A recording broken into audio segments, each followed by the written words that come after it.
diluted dreams, our hope for joy has been washed down the stream. I'm Robin Hawkins, and you're listening to Watered Down Women. Hoping to be free, found a new home in the cemetery. In the 1990s, a phrase that gained popularity was, "It takes a village," meaning that everyone within the community of a child must interact with him or her to help them grow in the safest and healthiest environment. This proverb was said to have originated in the African culture, but has been adopted by the American political culture to promote the shared values of a communal society. This notion seems quite plausible at face value, but there are several questions to contemplate when considering this idea. For example, what are the perimeters of said village? Which values does said village promote? What are the consequences for defying said values? And most importantly, what if said village picks and chooses who it wants to help and who it doesn't? Or who it wants to include and who it doesn't?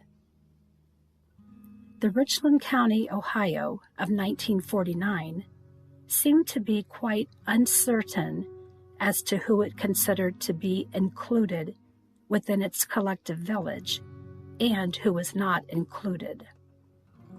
On January 1st, 1949, the local newspaper highlighted the county's list of achievements for the previous year and discussed its ambitious goals for the coming year.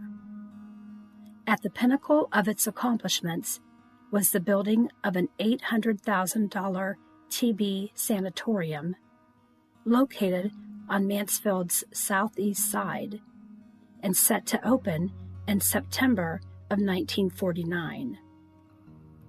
Additionally, other county dollars were spent on improving the area around Mansfield's airport, installing fluorescent lighting in county offices, and a few suggestions that segued from the idea stage to the architect's drawing boards were a remodeled jail and courthouse annex, which would include a detention home, a jail for women, and a fireproof vault for records, and additional office space within the courthouse.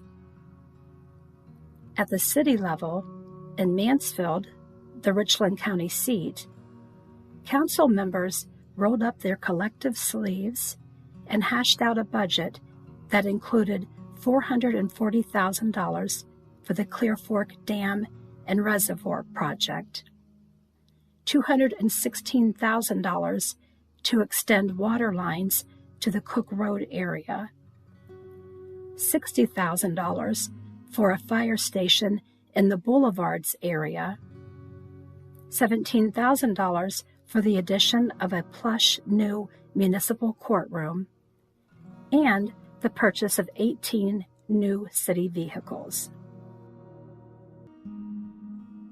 According to public records from that year, with the exception of repairs around the Mansfield Airport, nearly all county and city appropriations were directed to areas south and east of Park Avenue West.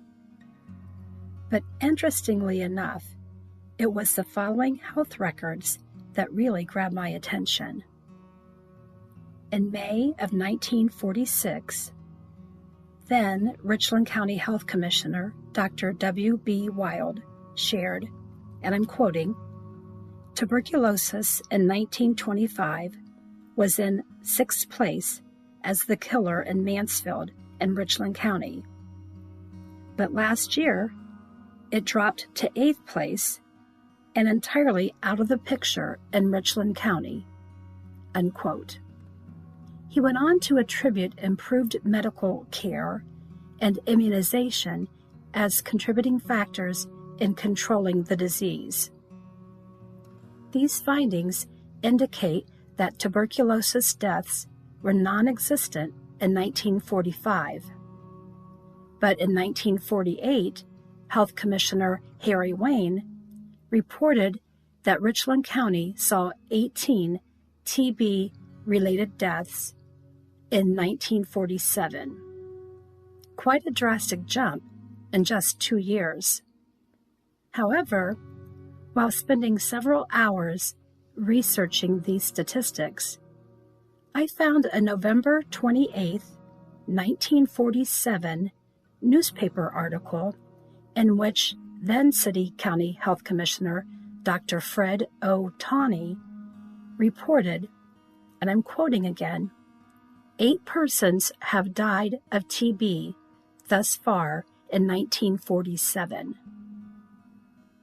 So from this, we can infer that either the TB deaths in the last month of 1947 surpassed all total deaths for the entire year, or that Commissioner Wayne's information was faulty. So let's review. In 1947, 8 Richland County residents died over the course of 11 months. In 1948, $800,000 was spent to build a sanatorium to combat tuberculosis. In that same year, at the north end of Mansfield, the Country Club allotment number 3 had no sanitary sewer treatment stations and no indoor plumbing. Did the local officials not learn anything from the TB outbreak, which was internationally referred to as the White Plague? Could they not entertain the notion of another type of epidemic or outbreak affecting the area? Did they bother to review possible conditions that might lead to future contagions? Evidently not. So, 8 people died in 1947. The county spent almost $1 million in 1948 to combat that problem. But during a 3-month span in 1949, 9 infants died of dysentery due to inadequate water supplies and sewage disposals. How did the county's health officials respond to this outbreak? They sent nurses into the neighborhood and demonstrated proper hand washing, disposal of dirty diapers, and lessons on proper bottle feeding. Because of a lack of funds, instead of building the recommended 50 outdoor toilets for the area, the health department hired an additional health inspector to enforce sanitary regulations in the area. To say that county officials were out of touch with the Appalachian culture which resided within the Country Club allotment would have been a great understatement. At one point, area residents formed a committee and organized a meeting to discuss incorporating the area into the city in order to run city water lines and proper sewage treatment into the area in hopes of preventing future health concerns and to allow for fire protection services, which were non-existent at that time. On October 12, 1949, a meeting was held at Roseland School to discuss the proposal.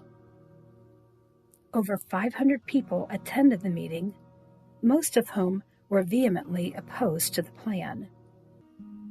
The area newspaper described the opponents as determined and vocal, and said they held fast to their beliefs that their tax burden would be heightened, and they blamed the realtor who set up the Country Club allotment and the city of Mansfield for encouraging local industries to bring rural and out-of-town workers into the area without having sufficient and adequate housing to offer them.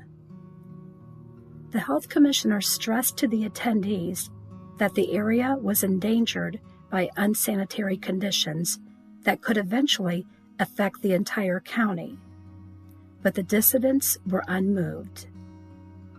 A Hannah Road mother who had lost her child due to the outbreak was quoted as saying, "Of course they don't want to help if it costs them money, but it is we that have lost our babies and need that water." The city sanitary engineer voiced that it would cost around $12,000 to run lines into the area, and he hinted at county plans to put sewage and water systems throughout Madison Township, but pointed out that realization of that plan was in the distant future. The meeting ended in favor of the dissenters, and city water and sewer services would not be seen in the Little Kentucky neighborhood until decades later. Earlier, we discussed the meaning of the phrase, "It takes a village," and we learned that not every village is inclusive. Although a city extends to the boundaries of its corporation limits, some villages, or hamlets, have subtle, unmarked borders that establish lines of demarcations based on income levels, educational levels, culture, and race.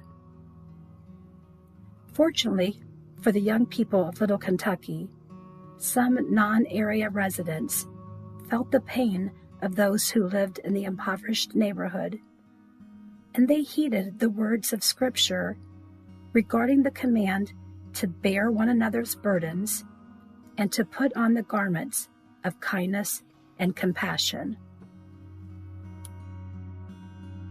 A young woman who worked at the Mansfield Friendly House convinced its leadership to help the residents of the poverty-stricken district.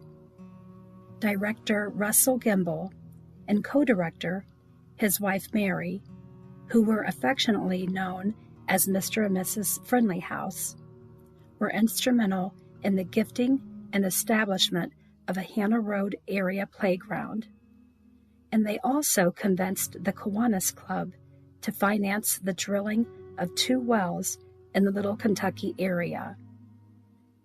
This woman, who wishes to remain anonymous, also arranged for transportation of young people from the area to be bused to the Friendly House in order to have access to weekly showers.